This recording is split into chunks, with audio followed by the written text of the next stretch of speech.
Bonjour et bienvenue sur cette vidéo de présentation où je vais vous présenter BitChute. Et oui, comme vous avez pu le constater, ma dernière vidéo a été censurée par YouTube. Mais en même temps, je l'ai bien cherché car j'ai volontairement poussé le bouchon un petit peu loin afin en fait de me faire striker la vidéo assez rapidement, ce qui n'a d'ailleurs pas été long. Alors je vous propose de vous présenter d'abord BitChute, et puis ensuite nous allons revenir sur cette censure et voir quelles sont les réelles raisons pour lesquelles YouTube a censuré ma vidéo.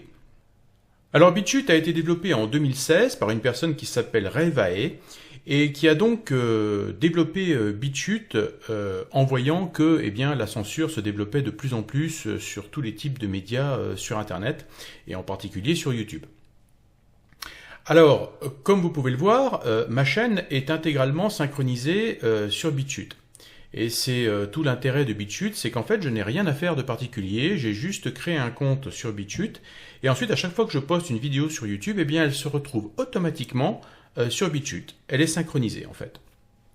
Alors BitChute est basée sur la technologie WebTorrent qui a été développée en 2013, et qui est une technologie basée sur le peer-to-peer, en particulier le BitTorrent, c'est-à-dire la même technologie que vous utilisez lorsque vous téléchargez des films sur Internet. Des films légaux, j'entends bien sûr. Et oui, j'ai pas envie de me faire striker une deuxième fois ma vidéo quand même. Et donc, cette technologie permet donc de décentraliser en fait le téléchargement et de pouvoir avoir quelque chose qui se passe à l'intérieur du navigateur grâce à la technologie WebTorrent, qui est en fait un client BitTorrent intégré au navigateur. Alors c'est plutôt très astucieux d'avoir un client BitTorrent à l'intérieur du navigateur, puisqu'en fait, moi je n'ai pas remarqué personnellement de problème de délai de téléchargement ou de lag quelconque, ça marche plutôt très bien. Donc BitChute est plutôt populaire maintenant, puisque comme il est actif depuis 2016, il commence à y avoir pas mal de monde qui l'utilise, donc ça marche plutôt très bien. Alors certains d'entre vous avaient déjà découvert que j'avais ma chaîne sur BitChute, parce que je ne l'avais pas officiellement déclaré sur YouTube, mais certains d'entre vous, en cherchant, l'ont trouvé, donc bravo à eux. Et donc, lorsque j'ai fait cette vidéo « Je pirate vos comptes bancaires », comme l'indiquait la miniature de la vidéo, j'avais un joker dans la manche, et je savais que j'allais pouvoir sortir ce joker, et par la même occasion vous présenter BitChute. Alors pour la petite histoire, j'ai fait ensuite une petite vidéo humoristique qui reprend en fait une scène du Joker dans Batman, qui est très connue et qui est cultissime, cette scène où il fait disparaître un crayon devant une bande de malfrats, d'une façon un petit peu particulière, à la façon de Joker. Donc les vrais geeks doivent connaître cette scène, et donc j'ai repris cette scène pour faire disparaître en fait YouTube. Donc j'en ai profité pour m'amuser un petit peu.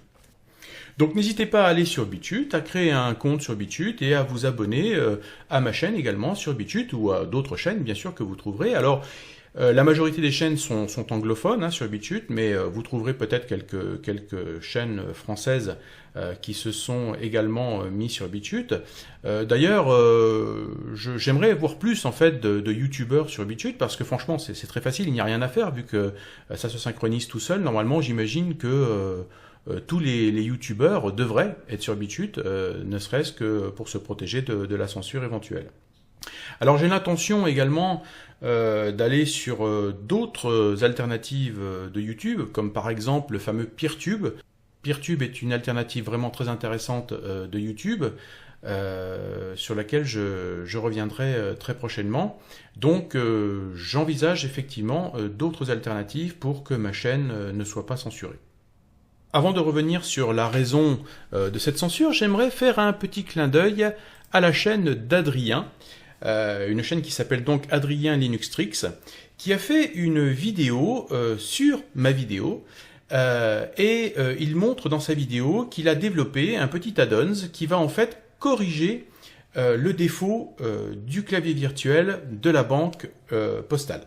Alors j'ai trouvé cette vidéo très intéressante, et surtout j'ai trouvé l'effort très louable, donc bravo à lui. Donc je vous invite à aller mettre un petit like sur sa vidéo, et puis également je vous invite à aller voir un petit peu les vidéos de sa chaîne, parce que les sujets qu'il traite sont très divers, Et si ça vous intéresse, eh ben, n'hésitez pas à vous abonner à sa chaîne parce que je pense qu'il le mérite et un petit coup de pouce certainement lui fera plaisir. Donc merci à lui pour cette vidéo. D'ailleurs, ça m'a beaucoup amusé parce que j'ai remarqué que beaucoup d'entre vous tapaient pas mal sur la Poste, alors que en fait, je parlais de beaucoup d'autres comptes bancaires, hein, pas uniquement la Poste. Mais il semble que pas mal d'entre vous aient une dent contre la Poste. Je ne sais pas pourquoi, certainement parce que vous avez des comptes à la Poste, mais beaucoup d'entre vous ont particulièrement tapé sur la Poste. Donc ça m'a amusé de voir que vous aviez une petite dent contre eux. Alors je vous propose de revenir maintenant sur la raison de cette censure. Tout d'abord, j'aimerais vous remercier pour les messages de soutien que j'ai reçus, ça fait vraiment très plaisir. Mais bon, je savais déjà que j'avais une belle communauté sur ma chaîne, donc cela ne fait que confirmer ce que je sais déjà. Donc merci à vous tous pour ces messages de soutien. Et puis j'en profite au passage pour remercier tous ceux qui m'aident financièrement à l'heure actuelle, qui m'ont envoyé entre autres des Tipeee hein, sur tipeee.com et puis également sur les dons qui me sont faits également en Bitcoin. Donc merci à vous, ça aide, hein, parce que bien sûr ces vidéos demandent du temps. Donc merci aussi pour ce soutien-là qui n'est pas négligeable.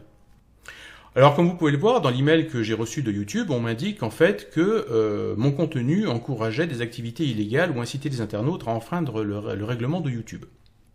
Et mieux encore, on me dit que mon objectif premier n'est pas d'ordre pédagogique ou documentaire. Donc ceux qui ont regardé la vidéo ont vu qu'au contraire, c'était plutôt pédagogique puisque l'objectif était de vous aider à vous protéger justement de ce type d'attaque en vous montrant quelles étaient les techniques existantes pouvant vous protéger. Donc le but était principalement pédagogique. Et d'ailleurs, toute ma chaîne est pédagogique puisqu'elle vous apprend à vous défendre et non pas à attaquer. D'ailleurs, celui qui a regardé ma vidéo n'aura pas la possibilité de reproduire ce que j'ai fait s'il n'est pas développeur lui-même et s'il ne sait pas comment procéder pour pouvoir faire ce genre d'attaque. Donc je ne vous apprends aucunement comment attaquer et je ne le ferai d'ailleurs jamais. Mais par contre, je vous montrerai quelles sont les faiblesses qui existent dans vos systèmes et qui permettent à des hackers de vous attaquer. Donc pour moi, ça c'est pédagogique. Alors, donc, quelle est la vraie raison? Parce que tout ça, c'est du pipeau, hein, ce n'est pas la vraie raison de la censure. La vraie raison est que YouTube est un diffuseur de publicité. La vidéo que j'ai postée était donc monétisée. Vous vous imaginez bien qu'il y a des banques qui diffusent des pubs sur YouTube. Donc, imaginez que sur ma vidéo, il y a eu une pub de banque, hein, du style « Moi j'aime ma banque », juste avant ma présentation de clavier virtuel défectueux.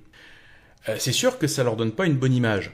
Donc, c'est surtout ça que YouTube veut protéger.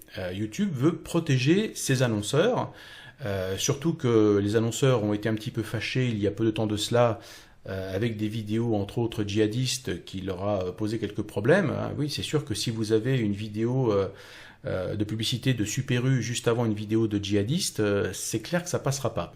YouTube est maintenant très très vigilant lorsque l'on commence à parler d'une marque ou d'un business quelconque et qu'on peut porter préjudice à ses annonceurs. Ce qui est tout à fait normal. À l'heure actuelle, je n'en veux absolument pas à YouTube d'avoir censuré ma vidéo. C'est une réaction totalement normale. Par contre, si vous regardez le début de l'email, il est écrit, comme vous le savez peut-être déjà, le règlement de la communauté décrit les contenus autorisés et interdits sur YouTube. Alors, c'est intéressant cette phrase, le règlement de la communauté. Ça donne l'impression qu'en fait, la communauté des YouTubeurs se sont réunis autour d'une table, ont écrit un règlement, et puis tous les YouTubeurs ont accepté ce règlement qu'ils avaient écrit ensemble. Il n'est pas marqué le règlement de YouTube ou le règlement de Google. Non, c'est le règlement de la communauté. Or, c'est pas tout à fait exact, c'est un règlement que nous avons accepté, nous, en tant que youtubeurs, en cliquant, vous savez, sur le fameux petit bouton « J'accepte les conditions, nanana », que personne ne lit, bien sûr.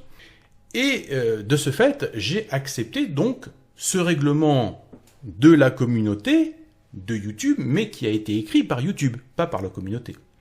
Donc, il y a une espèce de petite astuce ici de vocabulaire qui essaie de vous faire croire qu'en fait, ce règlement a été écrit par la communauté des youtubeurs. Alors on m'a également dit dans les commentaires, tu aurais dû choisir un titre différent, tu aurais dû...